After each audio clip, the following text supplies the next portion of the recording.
Hey friends, welcome to the channel. If you want to know what I've been up to in over 400 hours of learning Spanish so far and how I'm reading my first full-blown novel, keep watching. Los geht's! My name is Dustin. I'm an IT project manager from Germany. On this channel we create content that helps us to be productive, to learn new things, especially languages, and to live a happier and more fulfilling life. Today I want to give you again a quick update about my Spanish learning, since I've made the last update more than 6 months ago.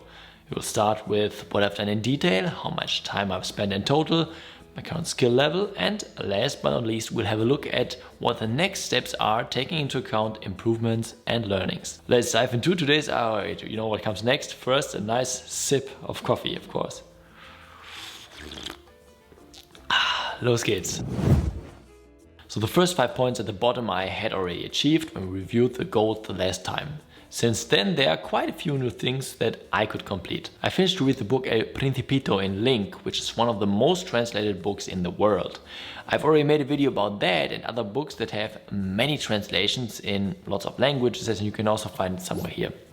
It's a book that I can read over and over again, and it has been a really nice experience. I did that to prepare myself reading more complex stuff, since I've noticed that just grabbing a paper book, a novel that I haven't read before, is still a struggle. But more on that later.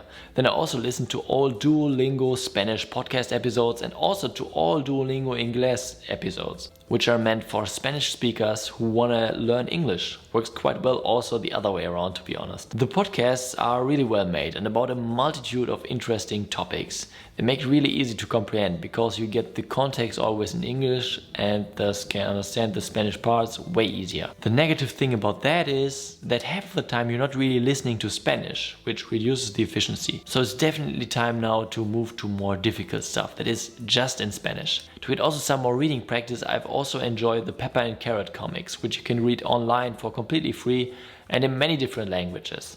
They are really cute and funny. I've also tested the app Jiveworld and worked my way through 7 different stories. If you're interested in learning more about the app, you can find the test video somewhere here.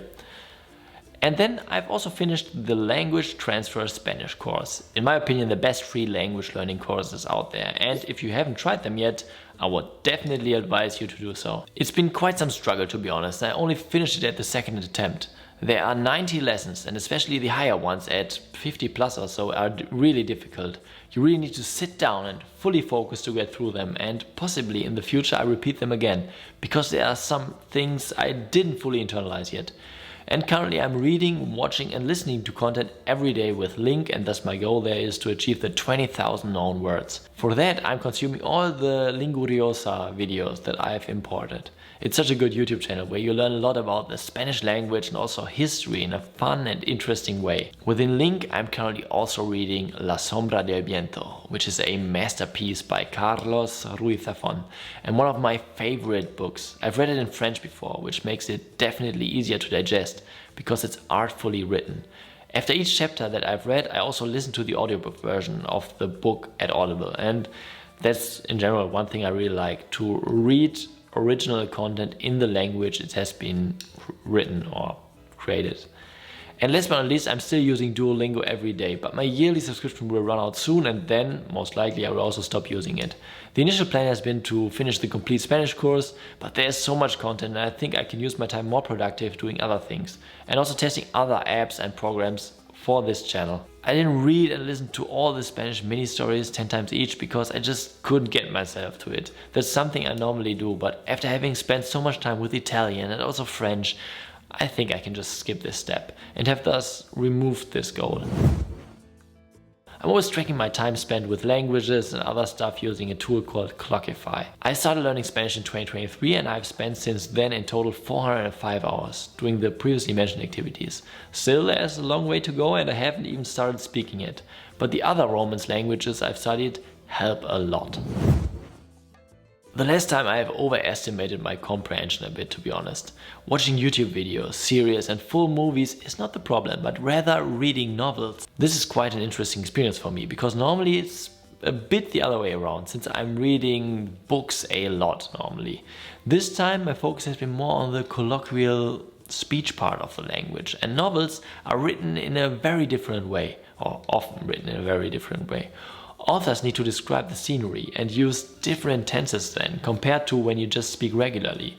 This requires you to understand different areas of the language and also to have a way broader vocabulary. I have noticed that I possibly could already read my first paper book, but I can't fully enjoy it because there are still too many unknown words. And thus I want to first read a complex novel that I have read before and within my favorite app, LingQ.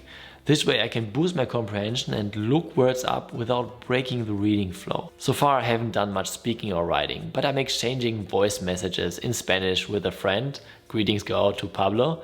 And from time to time I also try to think and comment what I'm doing in Spanish in my head or also sometimes aloud. Soon I will definitely also start to speak Spanish on iTalki. I can't wait to start doing it actually, because the Spanish speaking world is so big and it's so interesting to get to know new people and see new perspectives from all over the world. I want to finish up more of the planned steps and then also come up with a conversation script fast and have my first real conversation as soon as I finish my 10 lessons of Dutch. Again, pretty much unchanged since the last time. Once that is done, I want to have more conversations on iTalki, of course. I will aim at 10 to start with. This isn't too overwhelming, but it'll get me going. And the new vocabulary and structures I spot, I will learn using flashcards, as usual. As said, I've started to read La Sombra del Viento and I really enjoy it, and now I'm already thinking about reading the whole series of those books because, to be honest, they are masterpieces. Sometimes plans change. At some point I will then also read the paper books I've bought, but one thing at a time. Reading a book in a foreign language is always a project in itself and also a serious time commitment. Also, as said, I will finish watching all the Linguriosa videos within LingQ, and then the other goals are more into the future and serve more as milestones to work towards. As mentioned, to read my first paper book, Ojos de Agua from Domingo, Villar, this one here, which is a crime thriller a friend of mine recommended to me. Greetings go out again to Urko if you are watching this. And then when I've been in Malaga again for my work, I've bought another book called Fortuna by Hernan Diaz, which is this one here, as you can see. The original title is Trust in English. A friend of mine has recommended this book to me. Greetings go out to Giles, and yeah, it actually has won the Pulitzer Prize and I can't wait to actually read it. One thing for the future may be to work on the mimic method again. It really helped me with my French accent and I would like to have a really good Spanish accent as well. But then on the other hand, I would also like to tackle other languages. Still on my list for the future would be also to learn a Spanish song by heart. Something really challenging, fast rap also. This also helped me with my French accent back then when I memorized full songs. I also already made a video about improving an accent with songs, and I will also link it somewhere here. It would also be interesting at some point to dive into Spanish classical literature like Cien años de soledad or Don Quijote, which is why I have put it on my list as goals that remind me what I'm working towards. And last but not least, along the way, I will most likely also watch more films and series in Spanish. So in conclusion, there's still quite some stuff in my to-do list, but I've made already some tangible progress, and yeah, I can't wait to proceed learning Spanish and to really enjoy the journey and to spend many hours with the language. I've also got more videos about learning Spanish here if you are interested, or if you want to have such an overview of your goals like I have shown you today, watch this video here. If you found the video useful, as usual, leave me a like and a subscription to the channel, and to not miss anything going forward, click also on the notification bell. Thank you so much for watching and see you the next time.